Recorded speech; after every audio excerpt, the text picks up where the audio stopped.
Thanks for tuning into the Hidden Tracks podcast. You can find us wherever you find podcasts or listen to music. When you have an opportunity, please give us a 5-star review, write a little note, tell us how we're doing. We really appreciate it. It helps us keep this thing going. If you want to reach out to us, you can find us at Facebook at Hidden Tracks. Instagram is at HiddenTracks99, and if you'd like to send in submissions or talk to us or give us any feedback about what we're doing, our email is myhiddentracks99@gmail. Thank you so much again for tuning in, and I hope you enjoy the show.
What's up, everybody? Another week, another edition of the show. This week, I am glad and happy to have such a versatile band and artist with me here on the show. I have Nick from the awesome band ROHNA. Thank you so much for joining the show today, Nick. Yeah, thanks for having me, man. And, you know, we talked about for a minute prior to recording, but one thing that I found when I found you guys and listening through your entire discography and from your first song, Departure, back in fucking 2019 to everything now to the most recent song, is I love that everything is different. A lot of times people can't get away with that. People try it. Bands will try to be, I want this to be different. I want this to be different. And it's kind of like not true to the music that they're creating.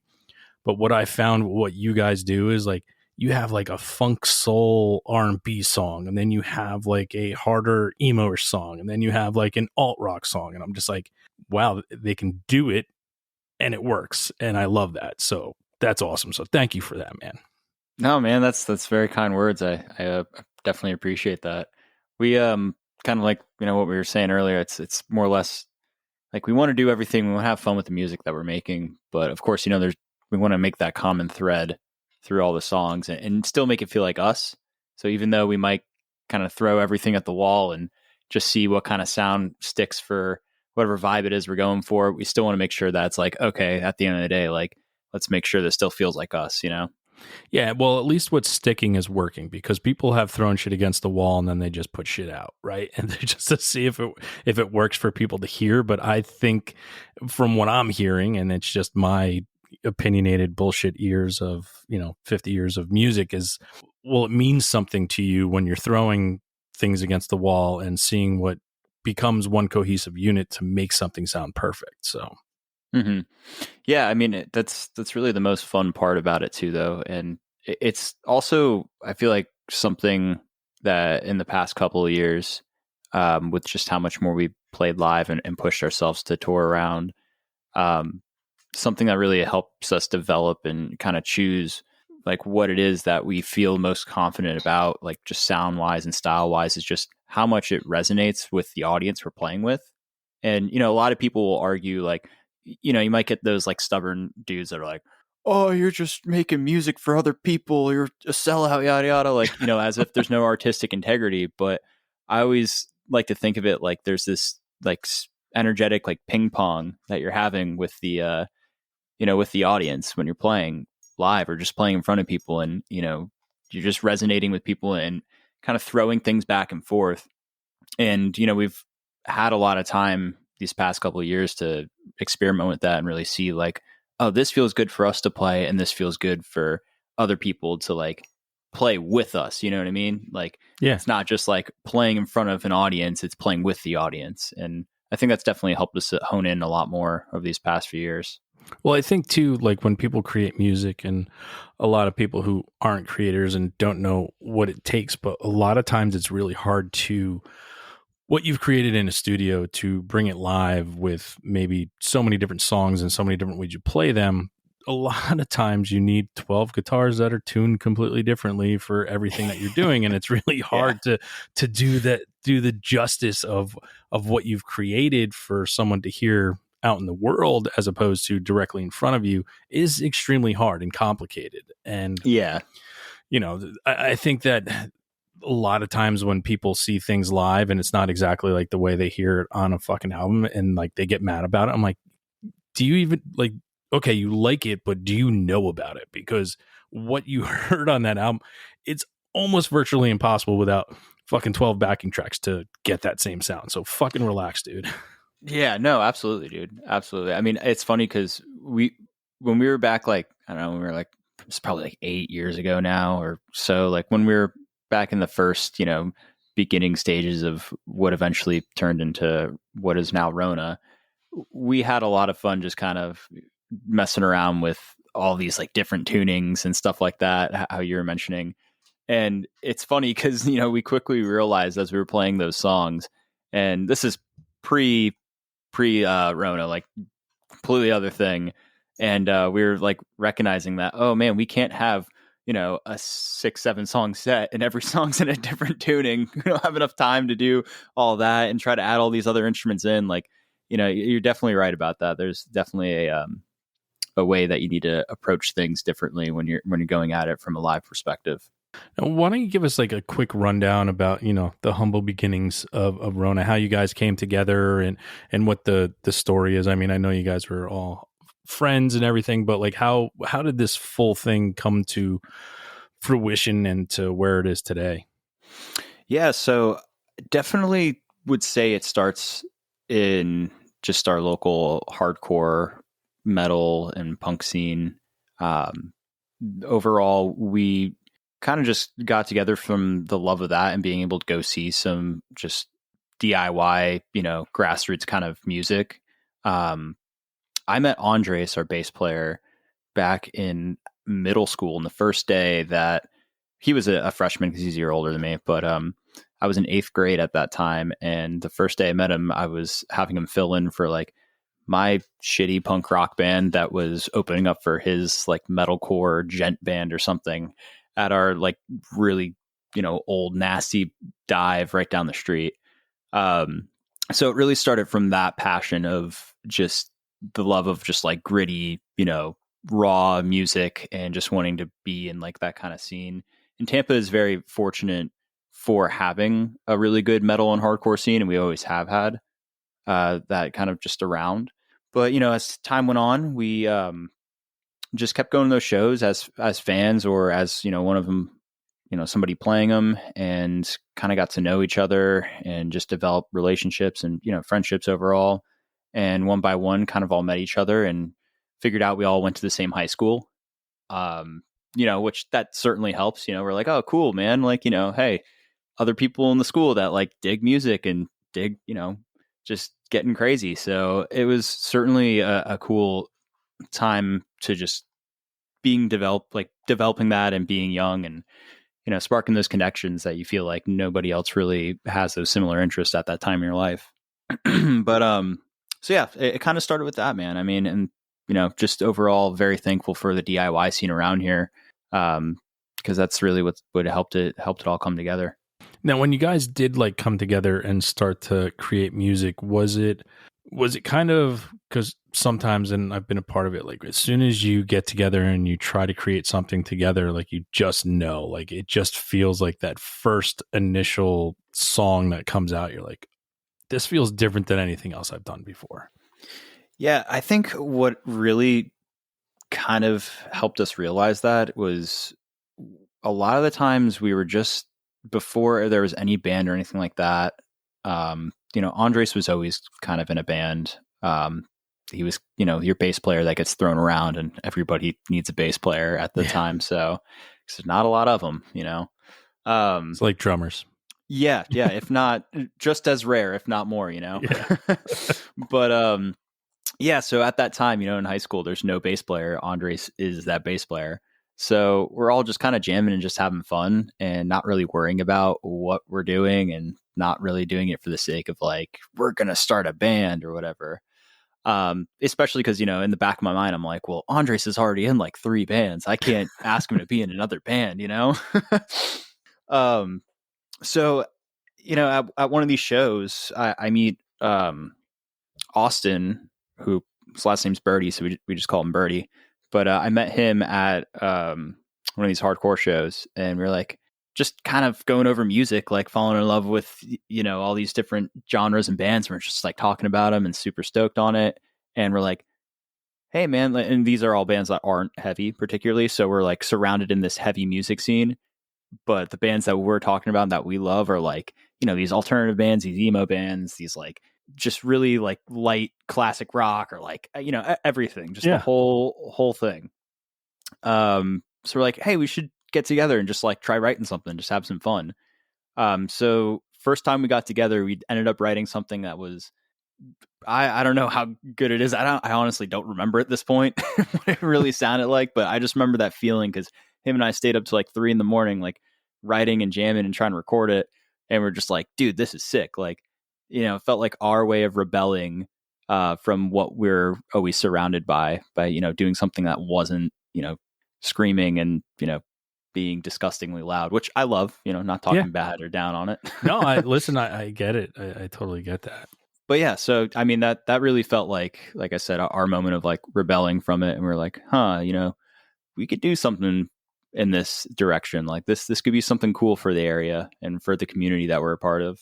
No, that's great. And I think sometimes too, like there's a label sometimes that gets thrown on when you're, looking at someone like me who's in black jeans, black t-shirt, tattoos, and then you walk in and I'm listening into my record store and I'm listening to Katy Perry's Unplugged on MTV. Like it's people like, what the fuck? I'm like, it's fucking great. Like it doesn't matter. Like it doesn't matter if I'm at a hardcore show. I'm going to start talking to you about music and to find, you usually find commonality. Like it's very rare to like, I do this vinyl night at one of the local breweries here, and you get, everybody brings in their record and you get to play one side. And then like towards around 8:30, like the hardcore kids come in, right? Love that. And they bring their hardcore records. And half the time you don't know if it's supposed to be on 45 or 33 and a third, like and it's just like you wait for them to tell you because it doesn't say on their blood red record what it's supposed to be played at. But then all of a sudden, like the record from the same guy that he puts up next to it is like Neutral Milk Hotel. And Oh, it's I like, love that, man. and That's I'm so like, cool. that's fucking cool as shit. Like, yes, he's got fucking gigantic gauges in his fucking ears, and he's wearing black. He's covered in tattoos, and he throws on this hardcore. But the next record that he had right next to it is Neutral Milk Hotel. And I'm like, I yeah, love so that, man. everybody can fucking find something, and like it's not like I think it's very rare that you find like that hardcore person that I don't listen to anything else. Like I really think it's Yeah. very rare. Oh, absolutely. And a lot of times too, with the attitude of like the community, I mean, not even in like a snobby way or anything like that, but just more or less, the attitude of a lot of the scene that you're involved in is just like, dude, get out of here. Like, you find that a lot of those people are the most open-minded and loving people. I say it all the time with the people I work with, doing the audio engineering stuff, that metalheads are nice people cosplaying as mean people, and Yeah. then hippies are mean people cosplaying as nice people. Facts. Yeah, I mean, we had this moment. My wife, who's not into like crazy hardcore stuff, she doesn't like my hardcore stuff, and that's totally fine. I get it. It's just it's certain things, and I don't love all hardcore. Sometimes to me, I'm like, okay, this Sure. is just not. Yeah. That is throwing shit at the wall and just fucking. You got 9 guys playing a different song as fast as they can all at once, and like making no sense. But we went to Furnace Fest, and she's like, I don't know if I'm gonna. I'm like, just come with me, and Oh man.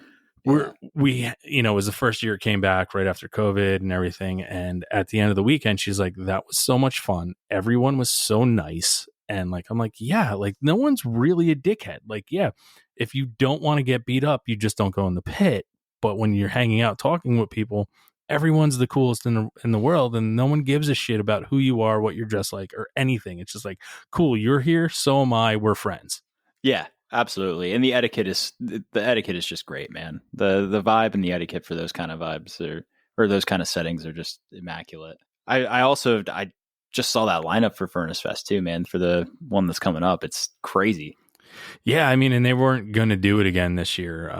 But I mean, I guess there's such a hankering in people who, as soon as, I mean, listen, it was 20 years gone. It came back in 21. It was fucking awesome. It was great. The area, like the location of it is fucking really cool, but there ain't shit else around there. So it kind of is like, okay, it's cool where it is. But, yeah, I mean, and I'm kind of done with that. I get one festival a year, and this year is Best Friends Forever Fest. I did it last year too because I knew people that were there. Yeah. And this year again, same thing happening. And I'm like, this is kind of like the lineup that I need to be around for 3 days. Plus, having friends there is always a good thing. Absolutely. I mean, that's what it is about at the end of the day. No matter what genre or band or whatever it is you're going to go see, it's about your community. That's what makes it the best thing. Now, for you, as a kid, it usually happens when you're a child, right? Like you hear this thing that kind of pulls you towards music. People are tired of hearing my story, which is the Beach Boys at 6 years old changed my life. I'm still in music to this day after that moment. But like, do you kind of have a moment as a child where you heard music, kind of differently for the first time, where it wasn't like maybe a cartoon theme song and it kind of made your ears perk up and want to know more? Yeah, it sounds so cliche, but I want to say it's just something that I've kind of always been exposed to. Maybe it was like a little bit of a drip feed, being exposed to it, being, at the youngest age. I mean, some of my earliest memories are like, riding in the car with my dad to elementary school and singing Obla Di Obla Da, by the Beatles as we're driving, going through the whole Abbey Road record, or he's putting on Dark Side for me. Or this Hendrix. is pretty cliche going right now. Yeah, but no, I get it. It's very cliche. Listen, I totally get it. Mine's the Beach Boys. I mean, it's the same fucking thing, just an American band doing it. It really is, man. It's the funniest thing, but it really sticks with you because as a kid, it's like you don't know who the hell that is. You just view it as like, oh, it's good music. Like this music makes me feel good. I like this, But yeah, I think probably the biggest thing for me when I really started getting into like, oh, maybe I could play guitar. Maybe that could be something I could do. Was being able to go to like this local guitar shop that was around back in the day in Clearwater, which is just about like 20-30 minutes west of Tampa, Bay Area. Yeah, I know where But it was called Stevie B's, and it was so cool, man. I mean, it was really just this small retail store, and just all these like vintage guitars and whatever beaters they had, and all these amps and stuff like that, and posters of all these artists all over the wall, and you got your guys back there, Joel running the counter, and teaching or doing soldering and stuff like that, and you got my guitar teacher that I had, Chris. You had this other guy named Bear, like, and they just looked like characters, man. Like they just looked like rockers, and you're just like, I love this. Like it was so cool. And I remember going and taking lessons there, and I think something that really rubs off on me was just kind of watching that environment and seeing those kind of people being able to make a living for themselves just off of the love of the craft. Yeah. And each one of them kind of figured out how to solder, figured out how to work on the amps and such, and that kind of gradually made its way into my life as well. So I think maybe aside from the cliche, listening to Beatles in the car with my dad. It's still the moment, right? It's still those moments. Still a moment for that. But aside from that cliche sort of thing, I think just being around in that like cool, just, old guitar shop environment and being around that from like 8 to, 15, 16, I think that really did a lot for me. So you were like 8 years old when you first went and like saw something that you may want to do? Yeah, well, it's funny because I think it was my brother right around that time. He got a guitar, and he was adamant on taking some lessons. But my brother is not really most musical. Like he knows good music, but he was the baseball player. He was, he was the sports kid. And I liked playing sports, but it wasn't like I was like, yeah, this is like, I want to do this. This is my thing. I'm good at this, I like doing it. I didn't really care to do like the whole competitive thing and, go do double headers every other weekend or something, So he got the guitar. I think he took like 1 or 2 lessons from this place. And then it was just like never picked it up again. And then maybe about like a month later, 2 months later, I see the guitar just sitting in the corner. And I just go up to it and, just start strumming around on it or whatever, And eventually was like, all right, well, hey, my parents were like, we'll get you a lesson or two, see what happens. Wow. That is also like, I grew up instruments in the house. It was always guitars or piano. My first lessons, as 93 million other people in the world, it was piano. Still wish that I stuck through it. But I didn't. But and I grew up in an era, as I've had these conversations with people, that I think it's like really funny because I see these pianos everywhere still, and I knew they came from like late 70s, early 80s. The stand-up Kimballs, everyone had them. It was a piece of furniture in the house that every fucking household had, and it's so funny that no one that I knew that had those growing up, like besides taking piano lessons for a little bit, ever went on to continue to play piano. Like they're still in those homes. Like my parents still have theirs, that I grew up with. And when I opened up the music venue, they're like, hey, do you want to take the piano? I was like, no, I don't. No, I don't. It's keyboards nowadays. Okay. Like I don't need an upright in the fucking store. I'm good. Yeah, man. No, absolutely. No, I honestly, you're totally right though. I mean, that's one of those things that I remember always seeing like a piano sitting around at a family friend's house or something like that and going up to like mess around with it. My parents would be like, stop that. Yeah. Man, I wonder how it would be if I started all, stuck with something like that instead, Yeah. But that's awesome, seeing something and touching it and then knowing, hey, you know what? I think I want to do this at a young age too. And especially at a young age with guitar lessons, where I think it's the same thing with piano lessons. Like I think there's a lot of misleading when it comes to, what a child's going to want to learn, right? Like, sure, you don't start off where most guitar places, they're trying to teach a fucking 8-year-old fucking theory through guitar. And it's like, no, teach them a power chord so they can fucking go home and do something. Yep. you know, Yeah. like, and I think you lose a lot of kids that way too. And I've talked to a lot of people like, yeah, no, my first guitar teacher, like I hated it. I stopped playing for 4 years, and then I found another guitar teacher who was like, oh, you want to learn how to play that? Here, let me show you. Here's Blink 182. It's very simple. Here's these Mm-hmm. fucking 3 chords that you need to know, and then you can go home and try to create it yourself. And like, Yeah. that's where I think I think we may have lost some great musicians along the way just because of the way teaching was always done. And now Mm-hmm. there's, you do have the cool guys who are like, yeah, I know a kid doesn't want to fucking learn this. We're Oh, not, so. Absolutely, man. And I actually, I'm a private music instructor, in home lessons for, just a couple days out of the week. Sorry if I just shit on you because you're teaching 5-year-olds theory, but Absolutely. They need to know their circle of fifths before anything, man. Before they even pick up the instrument, they need to know the circle. No, but I mean, you're totally right. And that's something I try to strive, and try to keep away from doing, and just make sure that it's fun for kids. Cause I think that's the most important thing. You want to make sure that it's fun and exciting, and not destroy that like mystery of, and that awe of like learning the instrument and the craft itself, Yeah. I mean, I would have anxiety after piano lessons of what I had to go home and try to recreate and do, or like it was like homework, and it was anxiety riddled homework. And I was like, I don't want to do this I don't have to do this, right? Like I'm not getting a grade like for this, right? And my mom's like, no. And I was like, well, then I don't want to do this anymore. Yeah. Yeah. And the worst thing you could do is make somebody, like, especially make a kid feel guilty for, not focusing or not like learning something on their instrument that they don't want to learn. Like that's so stupid. It's supposed to be a form of expression, of, free expression for them. It shouldn't be one of these things where it's just another task or another thing that they have to, lock in and get good with. It's ridiculous. There's too much pressure on kids and new musicians out there to look at it that way.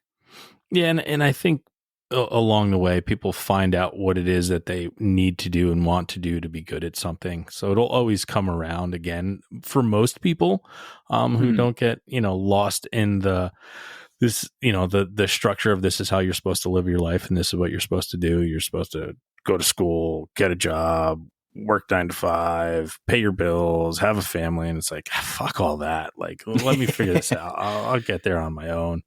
Yeah. No, absolutely, man. Some people don't want to walk that beaten path, and you find that a lot in the music realm of things. People want to try being a little different, and I think that's what makes it so interesting. And everybody just overall interesting people, and adds different varieties and flavors to your life. And I think you're always gonna get to where you need to be when you need to be there. Like I'm one of those believers in that. I just had last year. It's one of those things that's still in my elder years, like I was scared to tell my parents that I'm leaving everything that I was supposed to do in life to follow my dream, to open my record store and a music venue and spread the love of music. Yeah. And like I was nervous, like at 47 years old last year, I was nervous to tell my parents about what I was doing. No and way. Wow. And I was like, you know what, whatever. And then here I am, we're getting ready to celebrate our 1-year anniversary of the venue and store. And it's like, people are like, don't you wish you did this sooner? I go, yes, but not really, because I'm supposed to be doing it now. Like this was the moment. And in the short period of time, we created this amazing fucking space for just music lovers, like, and for people to share music and talk and hang out and meet people. I'm like, and that's all I'm like, it was this time that I was supposed to be here. If I'd done it sooner, it probably wouldn't have been what this has become. So it's like same thing with the show, like started it 5 or 6 years ago. And it was like, it was when it was supposed to be done. And that's why I haven't missed a fucking episode in over 250 episodes every single week. That's amazing. And it's just that love of, and that's what I think, when it comes to musicianship too, it's like, you can tell when the love and the passion is there because you can hear it in the music and it draws it to you. Just like hearing your band and it drawing me to you to want to reach out and be like, hey, I really want to find out about you. Like, that's the kind of stuff that to me, I think that's all that's needed, is that love for something. And then the conversation about it just makes it that much better. Yeah, it's like that integrity. It's that honest integrity that's that like subliminal intention behind what you're doing is there no matter what. And that's something too that, as far as like, just how I've just listened to music nowadays too. I don't care about like genre. I don't care about, whatever it is that No. whatever you do to box something in, man. It's more or less, it's like, do I hear the person's or the group's soul put into this? Do I Yeah. feel that artistic integrity behind it? And I mean, that goes to show, I mean, not even with just listening to music, just for things in life in general. Like, it's, do I eat this meal? Do I feel the restaurant's soul in this dish that I'm having? Do I feel You like can the taste chef it. Yeah. really tried? Yeah. Yeah. You know, Yeah. That's why, that's awesome. it's delicious. And you're like, well, because they gave a shit about it, making sure that it was delicious, And, Yeah. There's thought and love put into it, yeah. And that's, Where's I'm sorry, I didn't mean to yeah, cut you no, off. go ahead. Where's the venue? Where are you guys located? In northern New Jersey. It's in a town called Boonton, New Cool. Jersey. Very cool, like main streety town. Like, Main Street's like 5 blocks, and it's a very artistic, artsy, and musical town. And like, everything, as I say, things are supposed to happen when they're supposed to happen. And it Uh-huh. happened. Like, the story is perfect, and like everything where we are today is great. And it's like, it was meant to be that way. And I was meant to do it at this point in my life, not any Mhm. sooner, not any later. I'm a firm believer in that. And, Yeah, things have absolutely. just been fucking fantastic. Like having shows, and What's the name of the venue? same as the show, Hidden Tracks. Oh, no way. That's so Yeah. cool, man. And you Yeah. guys have a record store too, huh? Yeah. It's a record store and a full on venue, 100 cap. We can fit, more than that, but it's Yeah. usually 100 tickets sold. And I mean, fully functional music venue. We just had 3 awesome, like, emo post-hardcore bands. And then Saturday we kind of had like, I mean, it was more along the lines of, one was like an Americana rock band and the other one was almost Mhm. like a Neutral Milk Hotel. And it's like bringing that diversity too of sound, that we're just not one type of spot for music. Like, Mhm. we've had acoustic, we've had industrial, we've had like everything, where it's like, and what I love about it is we've have this already built-in crowd that, well, if it's happening there, we're going. Like, we don't know Yeah. who it is, but we're just going to go because I'm sure it's going to be great. So then that's like the big thing that means the most to me. Mm-hmm. Dude, that's so incredible. I love hearing that, and that's a really special combination too, to have the venue co record store deal. I mean, the amount that does for young people that are just getting into music, or just discovering their local music scene, that really does wonders. We had back when, I want to say probably like 5 to 8 years ago. I don't remember when exactly they moved, but um, Daddy Cool, which is our like favorite record store in the Bay Area, before they were kind of pushed out of a downtown St. Pete that got developed very fast, and culture really just sprung up and got a lot bigger there. Right down on Central, there used to be their storefront, and they shared their building, or their wall. Right next to it was the local 662, which was an incredible venue for our music scene. And I mean, we saw some of the best, I mean, really the best touring acts and local shows there. I mean, my favorite memories are, making a day out of going to Daddy Cool, grabbing a couple records, dropping the records off in the car, and then, going and seeing my favorite band, or, whoever it was that was touring through there that same night, Yeah. So.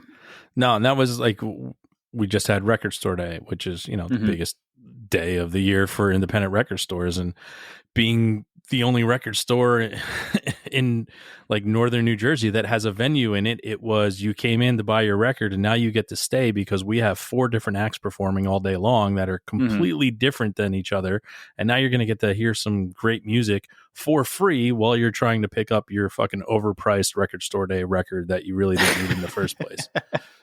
Yeah, no, that's awesome, man. No, that's really it. That's kind of the best thing, though, and you're really making sure that the people that are going there and supporting the business are, getting the whole experience of being able to be, a lover of music in itself.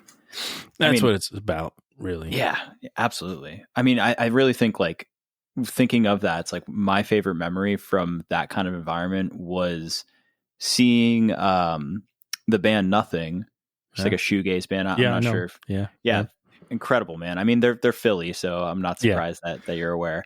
But yeah, the dude from Nothing, I don't know his name, but he was doing like an acoustic performance right in the record store, like 2 or 3 songs, nothing too crazy, but everyone's sitting there like child's pose, or like just Yeah. crisscross on the floor, watching this dude just do his thing, man, with the acoustic guitar and just playing some songs. And then, 3 hours later, he's ripping it up, full amp and everything, like just full wall of sound the next day. That was on their Tired of Tomorrow tour. So it was a really special one. Yeah, I mean, and that's the like, I love the vulnerability of that too, right? Like how you just said, like Yeah. just sitting there, and that's kind of like what I love about, like, hey man, how do you want to play? Like I had a band, like, well, how do you want us to play? I'm like, what are you least comfortable doing? And they're like, well, playing like an acoustic set, and I'm like, that's what I want you to do. That's like, incredible. Like I want you to be the least comfortable you can be, because by the middle of it, you're going to feel so comfortable because you'll be able to hear a pin drop and people are just going to be paying attention. Just like you said, sitting in child pose and just being like, wow. Yeah. And those are the moments, like watching the looks on the people's faces. And I'm like, that's awesome. Yeah. And, it's like, even if there are imperfections or if there's a fuck up or something, it's like that makes it all the more special and all the more human. And to be fair, like as a listener, you never really remember those sort of things. You really only remember the way that the moment made you feel. You know, when you walk away from it, 5-6 years down the road, it's like that's all I can remember of that time. Like, wow, that was so cool. Wow, that was like so intimate. Yeah, and on like a grander stage, like, I mean, there's two that come to mind. One was Adele at the fucking Oscars or whatever, when she went to sing and she goes, no, we got to start over. Like that is like awesome. And then I saw Metallica, what was it, last year? And Kirk just completely fucked up and he stopped the song. And he goes, I fucked up. We're starting this over. And I'm like, I love that. I'm like, that right there means more to me than you trying to push through that fuck up. Like, yeah, you know what? We're all human. Like we're gonna fuck this. I was like, and he's laughing and he's like, I'm sorry guys. And I was just like, dude, that's the coolest shit ever. Like that. Yeah, I love that. Well, it also kind of shows you where it's like, all right, a lot of times like the musicians and just artists in general, like more or less you find them being, proxy to having a bigger ego and stuff. When you find someone capable or like a big artist like that, where you're kind of having that predisposition of they might have a inflated ego and they have that ability to step back and be like, hey, I made a mistake. I fucked up. We got to redo this. That's just cool. It, like you said, it shows the more human side of them and really just takes you out of like that moment or takes you out of that headspace of viewing them like that for a second, Yeah. And I mean, honestly, it was Kirk. So you kind of expect that. If it was Lars, he would never do that. But oh yeah.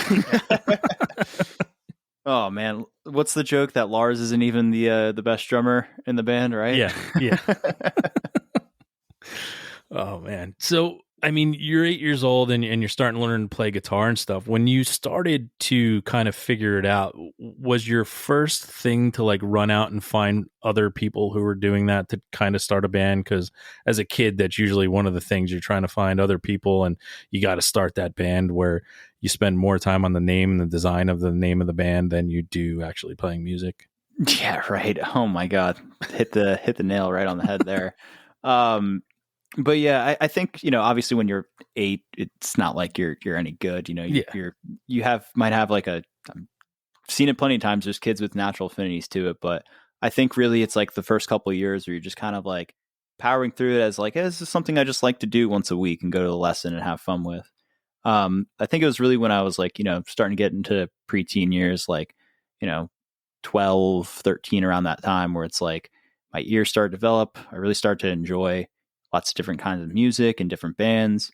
And then it was like, oh, hey, I can play like Under the Bridge or something. Like that was a cool, milestone. I was like, well, let me go try to find people to play with. And, I look around at all my friends at the time and, they're all the sports dudes and stuff like that. And none of them really like have much care for, what it is, any kind of like different styles of music other than what's, popular at the time. And, so that just kind of made me open to trying to make more friends, try to meet different people. And one thing leads to another. You find out that, oh, hey, John's friends with this guy who knows this guy who can drum. Let me go hang out with them and meet this guy that is apparently a really good drummer, and make friends with the drummer. And then, hey, man, we should jam. We should make a band. And, that's just kind of how it goes. You just really try to put yourself out there and, not be afraid to meet people and just make those honest connections. Because I really think at the end of the day, no matter what you're doing as a musician, like it all starts with just being, having good chemistry as people and just making friends, like just being friends with each other. And if it works, man. And I think that's something that really helps us as a band, because our intention behind starting the band was like, we just want to have friends that we can play music with, and that's kind of been the shtick or been the mentality since day one. Now, when you were younger and you did go find that, what was the name of the very first band you were a part of? Oh man. I think it was definitely called Violation. It was a violation to anybody's ears who ever listened to it. I mean, that's a good way to put it, but I mean, it's not a terrible, we've had some really horrible names come through here, which I've always been fascinated and love. I love when they have like the backstory of why it was so terrible. And I'm like, if you had a backstory, that was already should have known that shouldn't have been it. Shouldn't need a backstory to the name. Yeah, absolutely. If you already have a backstory for how bad it's going to be, oh brother. Yeah. But yeah, that was our attempt at making a edgy punk name. Or like, that sounds like something, let's go for it. Yeah. And I'm sure there's been maybe like thousands of other, musicians that did the same exact thing with that name.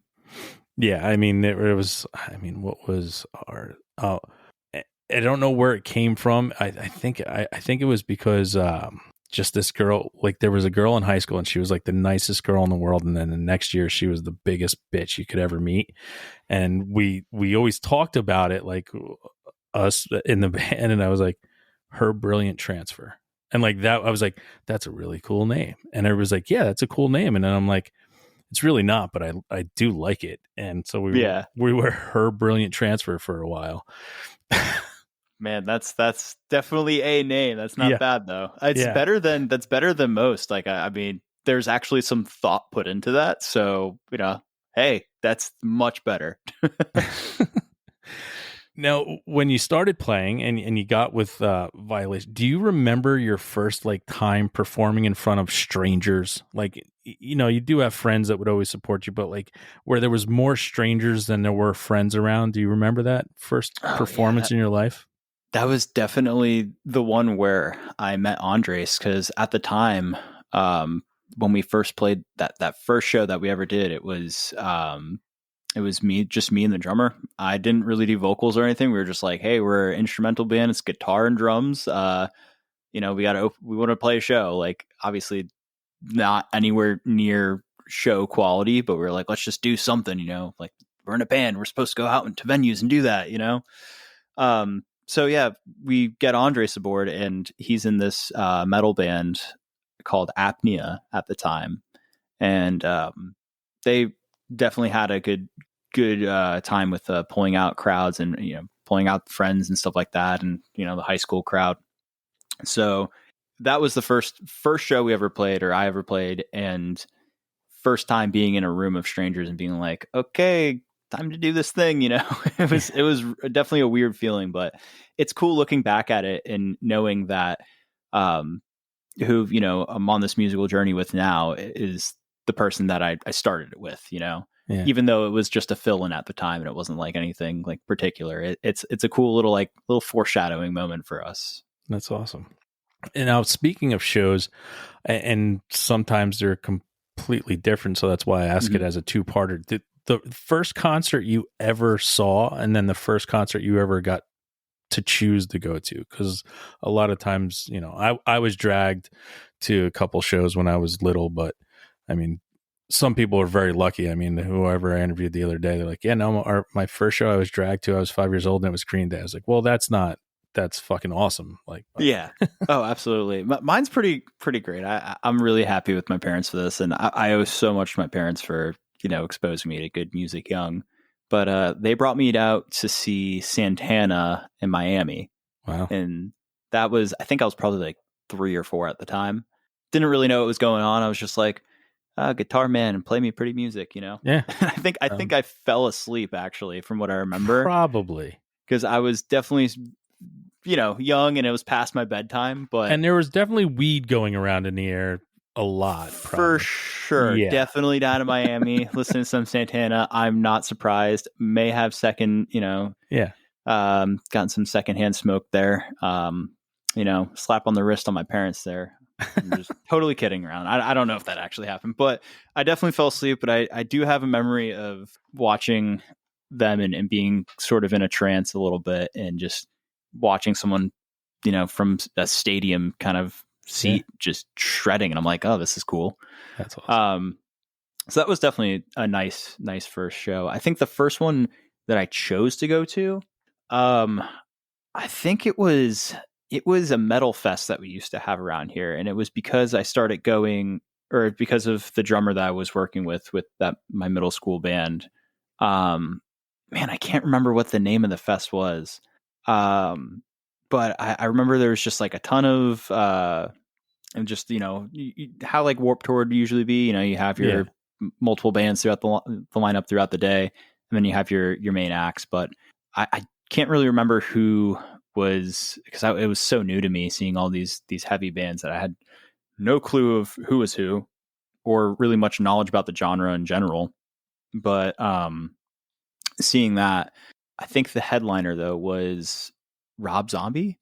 Wow. So definitely like a much different sort of palette, or a much different side of the spectrum than what I was used to.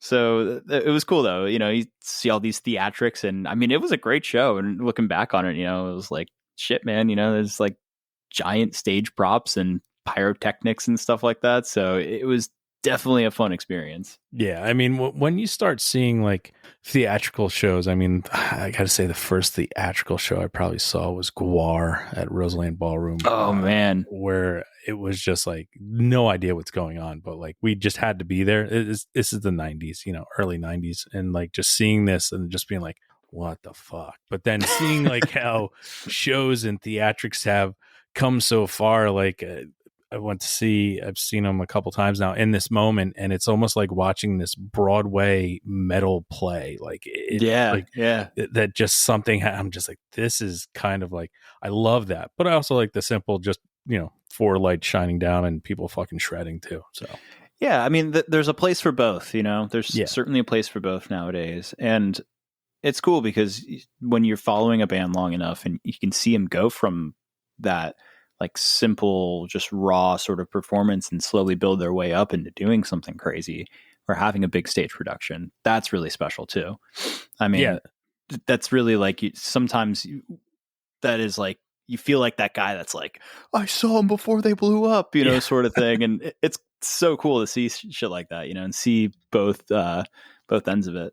Yeah, and I also think it's pretty cool because a lot of times it's like they earned it. They earned the right to do that. Like they busted their ass to get to the point where now they can be like, we're going to go for it and we're going to give you this amazing show to watch. Yeah, no, absolutely, man. And you could tell too, because it goes back to that thing that, we were talking about earlier when we first started this conversation. It's like that exchange of energy that you're having with the audience is just being amplified because of all of that. It's like the artist is giving more to the audience, and the audience is able to give more back because of that, Yeah. Now I want to dive in. This is one of my favorite questions that I get to ask. I always love to hear the answers to. Now, if no one had ever heard your music before, and you have one opportunity to, sometimes I picture you're in front of fucking Clive Davis, and you can only play him one of your songs. What one song are you playing? Oh, shit, man. Oh, man, that's really hard. Oh my God. I don't even know if I feel confident in any any of our stuff to be able Hard to. hitting journalism here, man. Like just that's what we do. But I love it because it's no one's heard your music before, and you have to kind of find a song that encompasses everything that you do and say, hey, this is what we do. Here you go. Mhm. Here's the song. I have to say it's probably going to be. I'll give you three answers, three songs, because it's hard. It's really hard for me to pin stuff down on this. There's, of course, I would say "Nowhere Else to Go" is the song that just one of our biggest ones, and that we really found ourselves a lot with.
So definitely that's one I could say, it has all the classic tropes of, your tom beat and, just the two-steppy kind of feel and the loud roaring guitars with the intricate kind of lead stuff that we love.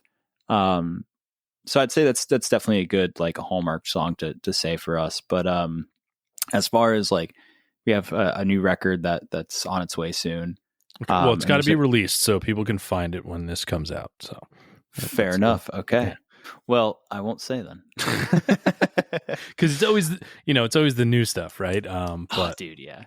yeah, I will say though, we did release one off of it. It's the title track, "Don't Come Down." hmm That definitely it's a is. banger, dude. Like, yeah, it's a banger. Thank you, man. I appreciate that. I'd say that might be one of them as well. I feel really confident and find myself appreciating that song in different ways every time we play it. So I would say probably between those two right now. All right, I'll take it. All right. Do you remember what you were listening to the day you got your license and went and picked up your first friend? Oh shit, man! I haven't thought about that. Oh my god. Let's see. You know what? I think it was a Caius song. I think I was Wow. listening to Caius. Yeah, it Wow. might have been. Horrible recorded drop D droning fucking sounds. Because Yeah, most of the Caius exactly. albums were recorded terribly. I'm like such a great band with such horrible recordings of their fucking music. Oh, absolutely. Like some of the worst sounding production. Yeah. Um, it probably would have ended up being maybe Spaceship Landing. I know it's like such a ridiculous song, but I was like into the dumbest shit at that age. And not that Caius is dumb, but I was just like Being different. so so Yeah. into wanting to be like different stoner doom rock kind of Yeah. guy at that time that it might have been something like that or like Catamaran, which I mean that one is definitely a chill, more chill vibe. Um, Something in that direction. But I do remember because my first car was a Jeep Compass, and we got really lucky, used of course, but the person we bought it from had put like a nice little like subsystem in there and everything, and Nice. kind of upgrade the speakers a little bit. So I remember wanting to hear a rock song that had just some disgustingly low bass, and I think that's what I went to first because of knowing them like famously being a band that recorded guitars through bass amps. I'm like, oh, it's got to sound good. It's got to be bass heavy if they did that, Yeah. And then the windows rattled and it didn't sound good. No, it didn't sound good at all. Oh my god, no. But I definitely remember have very fond memories of like quickly being the kid that had the car to, drive us out, like all my friends out to, the local shows and stuff. And back then when Knock Loose was still really small and everything, and that goes back to being that band that, you kind of Yeah. see move up, playing their first EP while that was like the only thing they had out, and blaring tracks like All My Friends or Separate It, things like that. That's all. Now, I mean, and being there first, like mentioning that, do you remember like having a band that you found that you were super excited to rush out and show your friends? Oh yeah, man. And you know what? I think I actually discovered this one with Andres, but it was the band Turnover. It was so cool because we saw them on this tour. I think it was like maybe a month after or before they released the record that really kind of blew them out of the water. But it was for Peripheral Vision, and they were opening up for this band called Pianos Become the Teeth. Yep. Great And band. Another great band. amazing, man. Amazing. And I forgot what other band was on that bill, but they were they were the opener band that was on the tour. This is back when you could see tours where there was, 3 people on the Yeah. package, I don't know why that's not much of a thing anymore, but Well, I know why it is. I kind of feel that way too. It's kind of how I run the venue. Like we barely ever have 3 bands because people don't show up for that first one, which pisses me off. I'm there at doors. Like whenever I go to a show, I'm there at doors because as I've said to people, like you never know when you're going to discover your favorite new band. And it could be that first band because most of the headliners are bringing up bands that they like. For sure. But it is one of those things where it's like, also a show becomes 4 hours, and who's got 4 hours? No, you're definitely right. I think that's where it has come to that point where you're going to shows and you're seeing 2 bands now. And, I'm guilty of it as well, but I'm like, well, people have an hour and 45 minutes in their life to spend. And if they don't, and like I've told people when I've sold tickets, like if you're not in within the first 15 minutes of the show starting, I don't care if you bought a ticket, you're not coming in because you got to respect the first band. Just like it's an hour and 45 minutes. If you don't have that, then you shouldn't be buying tickets to a show. No, yeah, I can agree with you, man. And I think, unfortunately, like it was definitely very cool being able to see tour packages like that back in the day. Yeah. And I'm sure they still happen, but They do. I mean, they yeah. do. I mean, I'm going down to Philly next week, and it's, you know, 4 great bands, and like it's great. But I make sure I have the time to do that. I make sure that I can, you know, be there for the whole thing. But it's just, I do understand why it's not done a lot anymore. Yeah, no, absolutely. But, you know, it makes me sad too, because I think back to like the moments of like discovering Turnover, and, you know, we're in this skate park venue, like this, it's like this warehouse behind Skate Park of Tampa that was probably about 100 cap size room. And, you know, there's like 20 people watching Turnover play like some of their, what would be some of their most iconic songs. And it was just like one of those things like, oh, this is something really special, you know? And you kind of see like bands like that, like pay it forward. Yeah. Because, you know, you see them, like, I remember seeing them a year later or maybe 2 years later. If my time's correct in my head, I can't really remember, but then I saw for the person that was opening for them for their 3 band, you know, package, and the opener was Mannequin Pussy. Yeah. And it was before that band.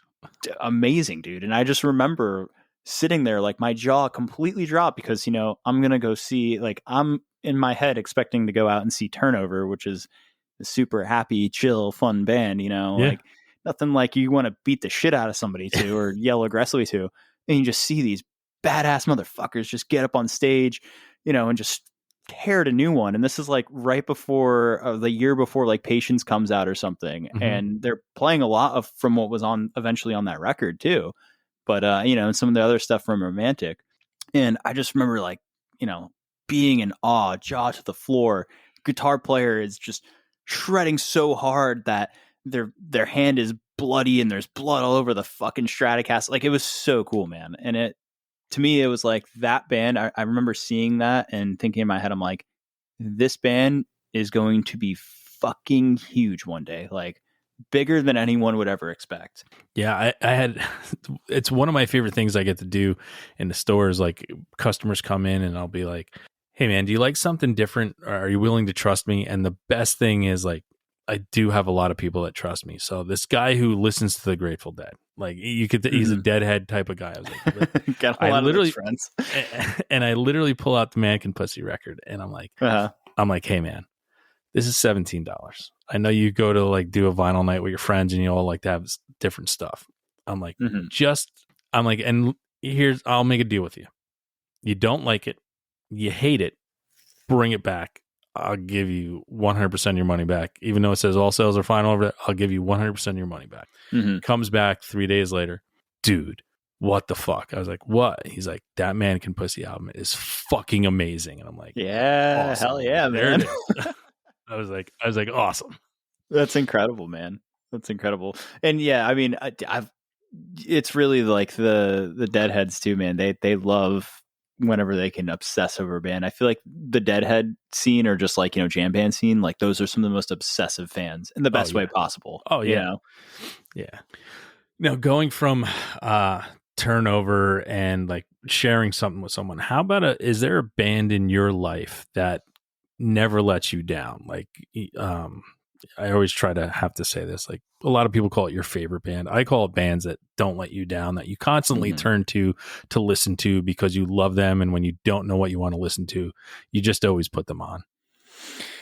There's definitely a lot of those. I would probably say, like, you know, aside from like the classic rock stuff, because, you know, those are just, that's a whole nother era of music in general, and just, you know, things that you'll never get upset about. Like, you know, I always think of like, oh, if I just want some nice like driving music or something like that, you know, put on some Allman Brothers, like Steely Dan or something like that.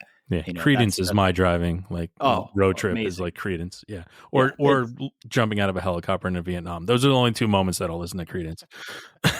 That's incredible. But as far as like a band that never lets me down, or something that I'll always go back to, of like recent era, or, you know, you can still go see and stuff, is definitely kind of in the same realm of things, like probably like Citizen.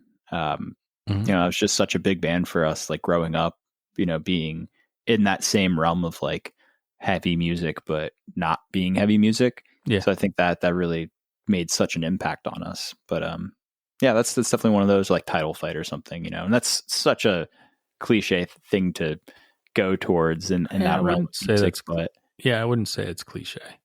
yeah, not cliche, I guess, but you know, for people that are in that world, it's like, oh, you know, you kind of expect it almost. But I mean, there's a reason why you expect it. They're incredible, man. I mean, they really, think they really did push over this past decade. Um, they really did push such an amazing and just different sort of approach and sound to, you know, what's going on nowadays and the ever changing world of our, you know, of our music, and especially being able to have, you know, so many different sounds and genres and things just able to, you know, be at your fingertips. Being able to kind of think about that and know that there's such like a wholesome and heartfelt like words and music just coming from bands like that. It's just something that you definitely can't replicate as easily, you know? Yeah, and that's where like sometimes like there's bands that I'm waiting to be let down at some point by them, and I just haven't been yet. And it's like, Yeah. it's been so long, and I'm like, when are they going to let me down? Like even when I go see them live, like there's certain bands that like it's just by everything they release, I've never let down by it. By every time I see them, they just still kick ass, and they never let me down in a performance. And I'm like, one of these days they're going to do it, and I'm like, and they haven't yet. Like there's a couple bands like that for me, and I'm like, they just haven't done it. I'm like, this is crazy. They've been around a long time, and they haven't let me down from anything I've ever heard or seen. Like this is great. Yeah, I mean, and that's really the most impressive thing. It's like if a band can consistently release music and it just gets better and better, and everything else ages well, it's like, oh man, like, you know, you're like that you're watching something progress and something that's really special, you know, something that you won't find again, or I mean, it's hard to find again. And in my head, I'm thinking of the one band that I was like, no, but I think they did just let me down a little bit because they're going on tour and opening for Incubus. But I mean, that's fine. I mean, if it was Incubus 20 years ago, I'd be like, that's awesome. But it's Incubus now. So, but yeah, Manchester Orchestra just got announced that they're opening for Incubus. Really? Wow. Yeah, on their tour. Mean, that's incredible though, man. Yeah. They're so good. They're so good. I remember seeing them open up for like a local fest that was happening around here, probably when I think I was 14, and be like, oh, I know that song from like I think they had like a one of their first songs that got them big was like, I think in like an MLB The Show game or something like that. I don't remember. I was like, hey, I recognize that. That's really cool. And I'm sitting here watching Manchester with like 150, 200 people as the opener for the festival, not realizing what I'm seeing at the moment, you know. That's one of those bands or one of those moments that I wish I could go back there and like slap myself across the face and be like, dude, pay attention. This is fucking crazy. Yeah, like, how do you not know what the fuck you're watching? You know? That was me seeing Smashing Pumpkins at fucking Maxwell's in Hoboken, New Jersey. That's a 150 cap room back in the 90s. Oh my God, man. Just being like, wow, they were really good. And then like next year, Disarm comes out and just fucking, you know, Siamese Dream is the biggest album in the world. And I'm like, wow, holy shit. Wow, man. I can't imagine. That's so cool that you got to live in that kind of that time and see that sort of thing. Yeah, I'm old. I mean, same thing with Green Day. Seeing Green Day fucking open for Bad Religion and Seaweed in New York City, like before Dookie, like right when Kerplunk came out. So yeah, I had some moments. I'm an old dude, so I had some pretty fucking spectacular moments in life that I'll never forget and I won't take for granted. Yeah.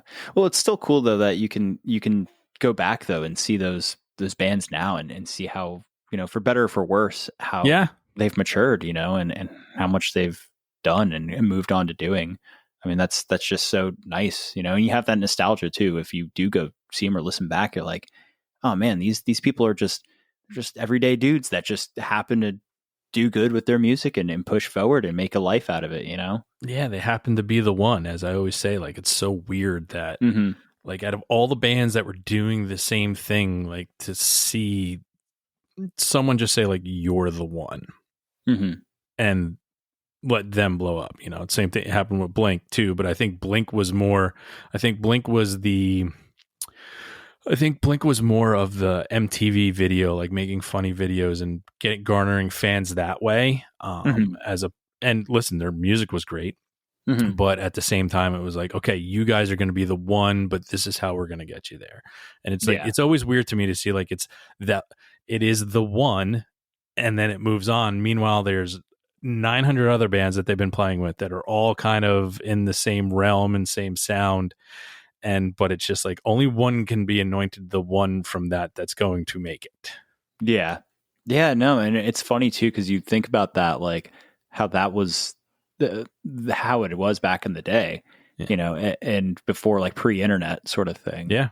And now it's kind of like that, but it's not at the same time. There's certainly like there's there's 100% a capacity to how far musicians nowadays can go, just being like, you know, in that realm of online internet, like musician pushing themselves sort of thing. And I think that really just it comes down to just recognizing that the best thing you can do as an artist is just go out, play live, and make those connections with people and be a human. Just be a real person to these people that you're trying to play music for.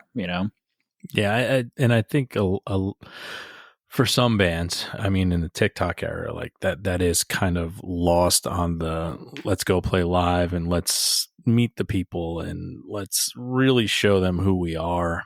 Mm-hmm. There are listen, there's thousands upon thousands of bands doing that, but then there's also the ones that all of a sudden I see like this is the new big thing, and I'm like, they've never played live. Like, what the fuck? Like, how do you have this fan base and you've played like one live show ever? Yeah. I'm like, it's fucking weird to me. I Well, don't know. It's the old curmudgeon in me that's just like, this yeah. doesn't make sense. This is going way too hard against the grain. Yeah, this is wrong. You're Yeah. doing it all wrong. No, I got you. I mean, but the thing is, though, there's good sides and there's ugly sides to those situations. For some people, like that's idealistic for them. They don't want to play shows. They just want to release their music, and they found a way to make a living out of just being an online artist, and that's incredible. I'm sure that's far and few, but but then you also have the people where it's like maybe they did get their wave of popularity online and they're doing really good, and now it's time for them. They want to go out and play their first show, but then they're having that harsh reality hit of like, oh, it's hard to get people to come out to a show. Like, Yeah. it's hard just to immediately go from like this internet like realm of like that audience, that built-in audience that you've created, but then trying to take that and move it into the real world when you haven't experimented or learned the ropes of being a live act.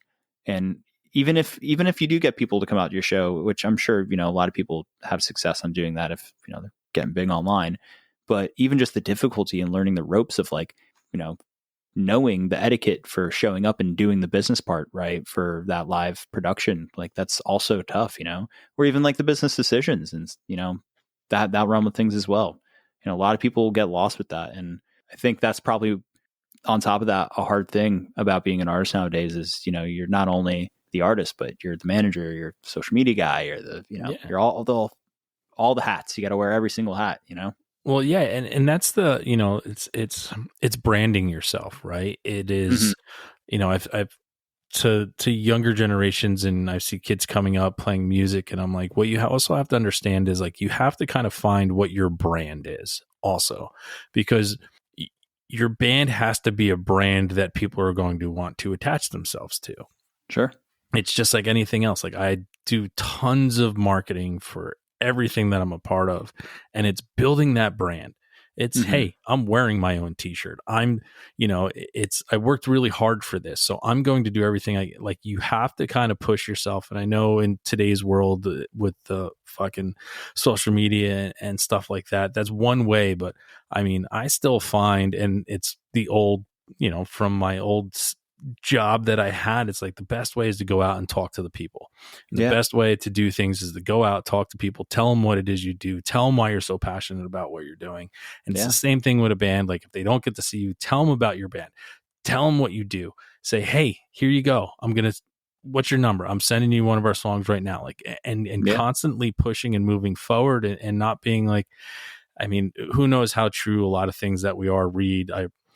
one of the most recent articles I read on New York Times.com was they did this, and it makes me sick, but they went to like all these middle schools and high schools and started asking a question, what you want to be when you grow up. And when they came back with all the numbers, 42% of the answers were influencer.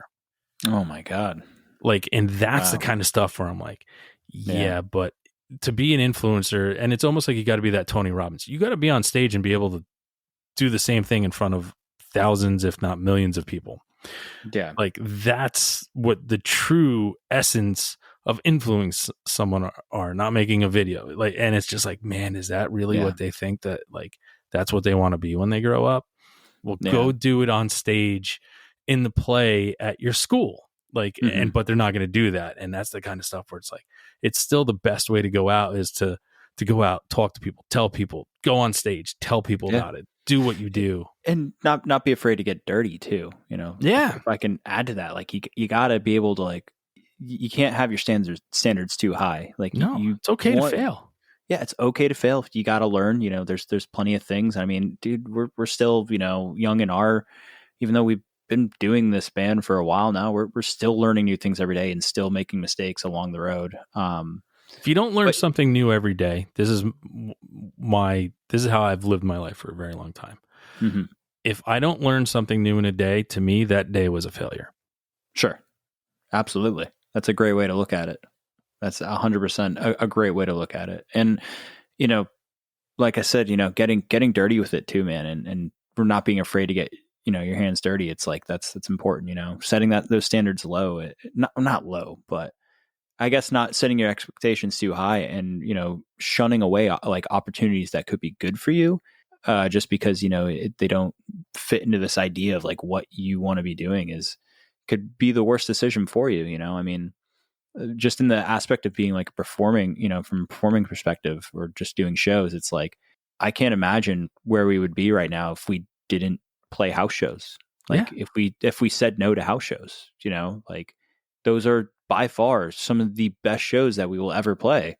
As far as just the energy and the, you know, connectivity that you create with people, because it's like, you know, you're being a human being, like you're just there, you're having fun, you're bringing life to the party, you're interacting with people and, you know, making friendships by doing so, you know.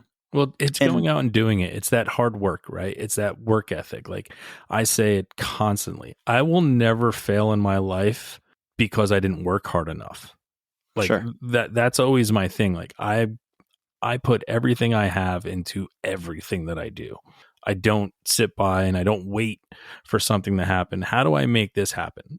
How much more work do I have to do to go make this happen? Where there is that moment, and it is that little thing of doing house shows if asked. Yeah, let's do it. Hey, is everybody available? Yes, we're going to go do it.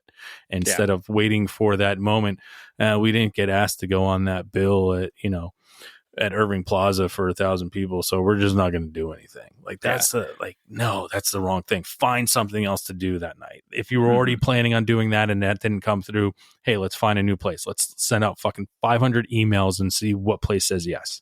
Yep. Oh, absolutely, man. Absolutely. And understanding that, you know, you just keep trying until you get a no from people. You know, don't stop asking to do things or asking for things or not for things, but, you know, to work and earn your keep until somebody says no. And even when they say no, come back maybe a couple months later, ask again, you know, ask, you know, if there's a manager of a band or something that you found their email and you really want to try to open for one of their gigs coming by, you know, on the tour.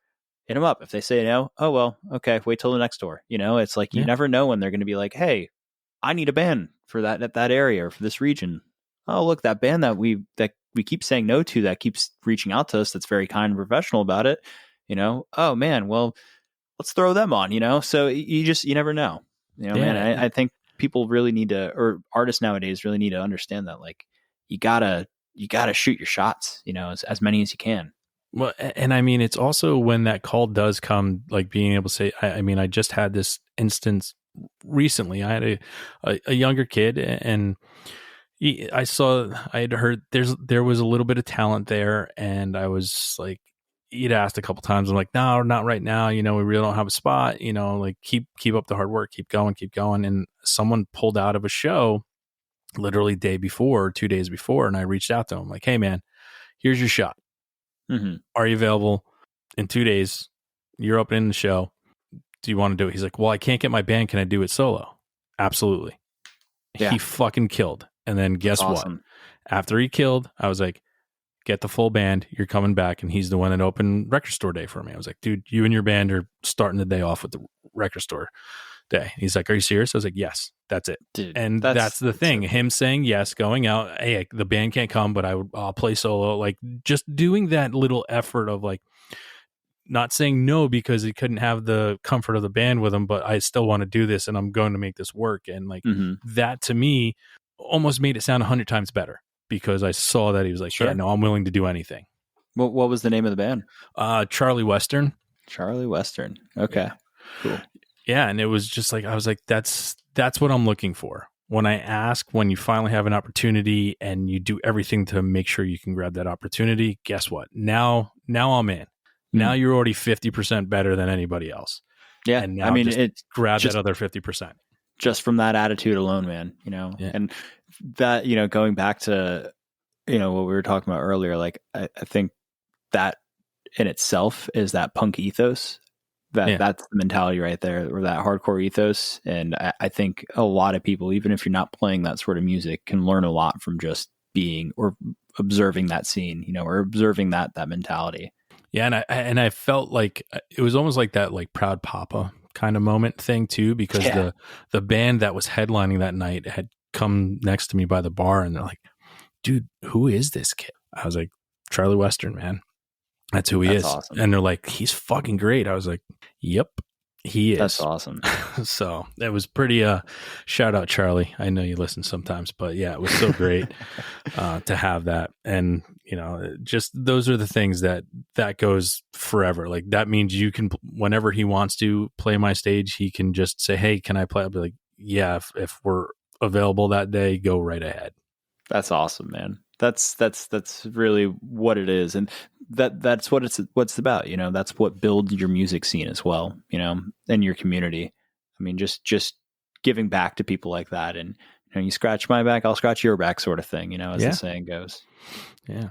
All right, let's get to. Got a couple more questions here. We've been here past our hour mark. So, but this is what great conversations are all about. This cool, is what man. I mean when you don't even realize. Yeah. Cool.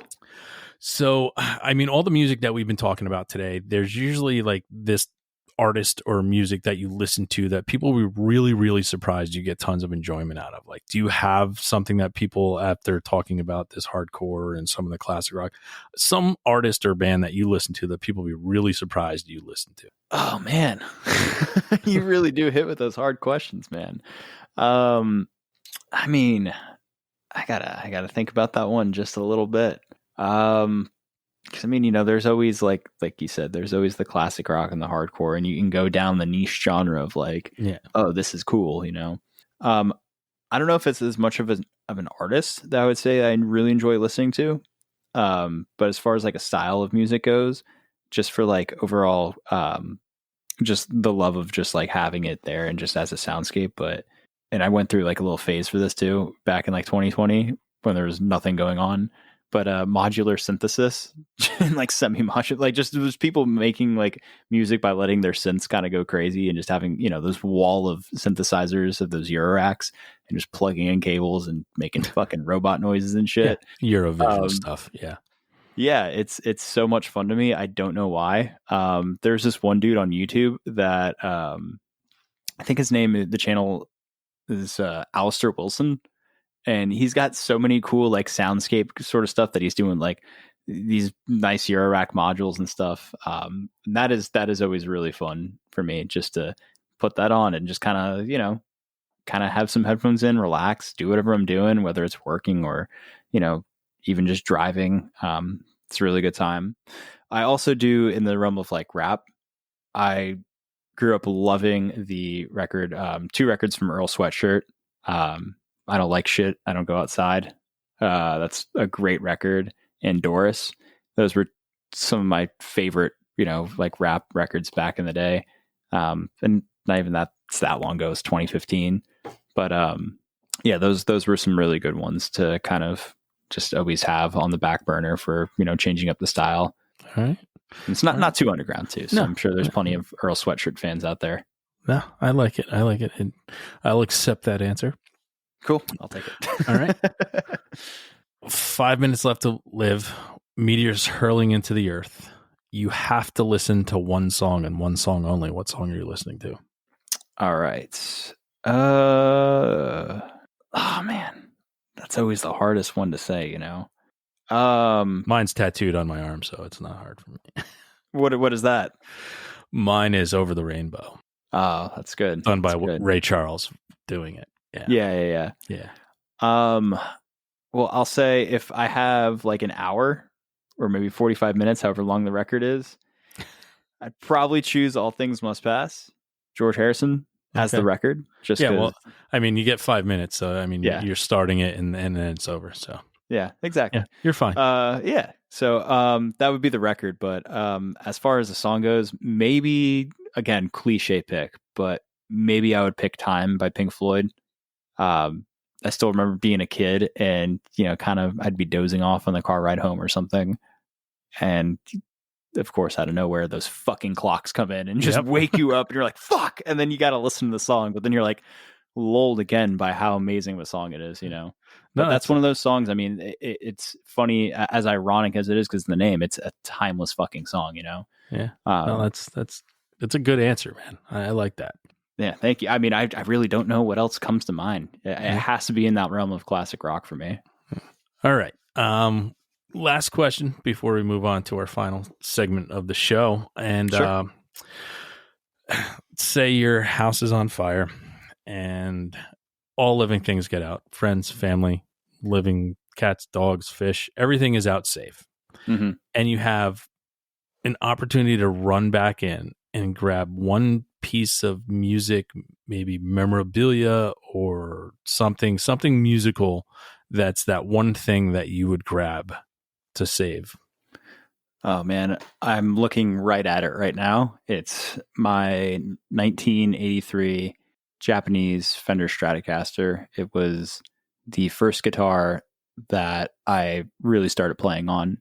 That made me fall in love with just playing. I had that guitar that my brother had, that the little beginner or whatever guitar, but like a year later, my neighbor across the street heard that I was starting guitar, and he heard that I really wanted to get a Stratocaster. So he told my home, he's like, "Hey, send him over. I got a ton. I'll just give the kid one." And I didn't know that was going to happen at the time. My mom's like, "Hey, go to Brian. Go see Brian. Like he has something for you." I'm like, "Oh, okay." Go over and he hands me this thing. And it's this white Stratocaster. It's gotten beaten up over the years, but it's got a really nice aged look on the neck and everything. And it's the first year that they started making Strats in the Fuji factory in Japan. So I got real lucky being gifted that guitar. I love it so much that I was playing shows with it for a while, but I refuse to tour with it now because if anything happens to that guitar, I mean, that thing is just so sentimental. I could not replace it. It's just too special to me. Wow, that's awesome. Nice. Well, before we move into our final segment, I'd love to give you this opportunity, Nick, to tell everybody how to find what it is you guys do, like all your handles and how to keep up with everything that you guys are doing. And you made mention of new music, so how to just make sure that they're always in the know of what ROHNA is doing. Yeah, you can find us everywhere. It's on social media. It should be ROHNA Music or at ROHNA Music. TikTok, Instagram are two most lively places that we are active, and you can find us. All the music is anywhere you can listen to: Apple Music, Spotify, Amazon. I think we even can show up on like Tesla Radio or something. Our distributor, it gets us everywhere, thankfully. So wherever you listen, we'll be. That's awesome. Well, we are in our final segment. Our segment is called the Weekly Threes. It's 3 things you're listening to right now that you would like people to check out. Nick, you give 3, and then I give my 3 for the week. Cool. Okay. Right now, I have been listening to a lot of this band called Deep Sea Diver. Love them. I found them right before they just put out their most recent record. It came out, I think, maybe a month ago. Love them a lot. Anybody that's into like synthy, alt kind of rock sort of vibe, definitely go in on that. Been listening a lot of Were. They just put out a new record as well a month or two ago. Shoegazy kind of emo stuff. And that's with 2 R's, people. Yes. WHIRR. WHIRR. Precisely. That's one of them. And then, I mean, everybody knows Radiohead, but that's something I'm always listening to. That's totally fine. The band that I always say has always, I mean, I got to see them in a small venue as well in New York City when, Pablo Honey came out. And I'm always amazed that they're one of the only bands to me in the history of music that were allowed to make a different album every single time and never lose a fan. Oh yeah. That's one of those that they just age better and better, and their records keep getting better and better, Yeah. It's just, it always fascinated me. It really did, that I'm like, every album is 100% different than the album before it, and they haven't lost a fan. They're only getting more. I'm like, most bands cannot do that, and they just did it perfectly. Yeah, 100%, man. So I need to hear yours. What are your 3? What are your 3, Shane? My 3 for this week. My first one is a band by the name of Curb, and it's all capital letters, CURB. The name of the album is Hope You're Doing Well, Michaela. They're from Singapore. It's like indie emo-ish. They sing with American lyrics, so you don't have to worry about translating, but they're really fucking good. Highly recommend them. Number 2 is a band called James and the Cold Gun. The name of the album, most recent album, is Face in the Mirror. They're from South Wales. It's kind of like alt rockish, and like if you look them up and see how the name is spelled and then see a picture of them, you kind of see the alt rockish, but it's new. It's fucking great. I love it. So James and the Cold Gun? Yeah, James and the Cold Gun. Sweet. I'm typing these in as we speak, so nice. And last but not least, a fellow Florida band for you, Phase Ways. I love Phase Wave. Yeah, just basically indie emo-ish. I don't know how to explain it, but I've been rocking out to Lethal Logica a lot lately. I don't know why, but I just am. Yeah, that's absolutely such a great band. They are the coolest freaking guys. We just got to play a show with them in St. Augustine. Really? Nice. Yeah, I think it was at the beginning of this month, if I can recall properly. My memory is not always the best, but yeah, we played with them at this cool little like beach bar venue sort of thing. I don't even want to say it's really a bar. It's kind of more like a cafe. But it's literally like walking distance to the beach. I showed up, I immediately threw my shirt off and ran right in the ocean. It was the best feeling ever. But nice. Yeah, they are the nicest dude. We did like a nice little shirt swap and everything, and That's as you do in a band. But they're incredible people and incredible musicians. That's awesome. Well, Nick, first and foremost, one of the biggest thank yous I can give for you spending your time with me has meant a lot. I feel like I know you for 20 years now in a short period of time, but I mean, the biggest thank you goes out to thank you for creating the music that brought us together. Without that, like, that's why music is so personal to me, and it's so important to me, because it can bring 2 strangers together in a matter of an hour and a half and feel like we're long lost friends. So like, thank you so much for creating that music that brought us together. Yeah, no, right back at you, Shane. Pleasure being on here and chat with you, man. It definitely, like you said, it feels like I know you now. It's a great vibe. Well, and I appreciate all that you're cultivating too, and bringing into your area up in New Jersey, man. That's very special. Well, thank you. I appreciate those words. 100%. Well, everybody, you know what time it is now. It's time to go out, listen to ROHNA, and have a great fucking time. Have a great fucking time, guys.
Thanks again for tuning into the Hidden Tracks podcast.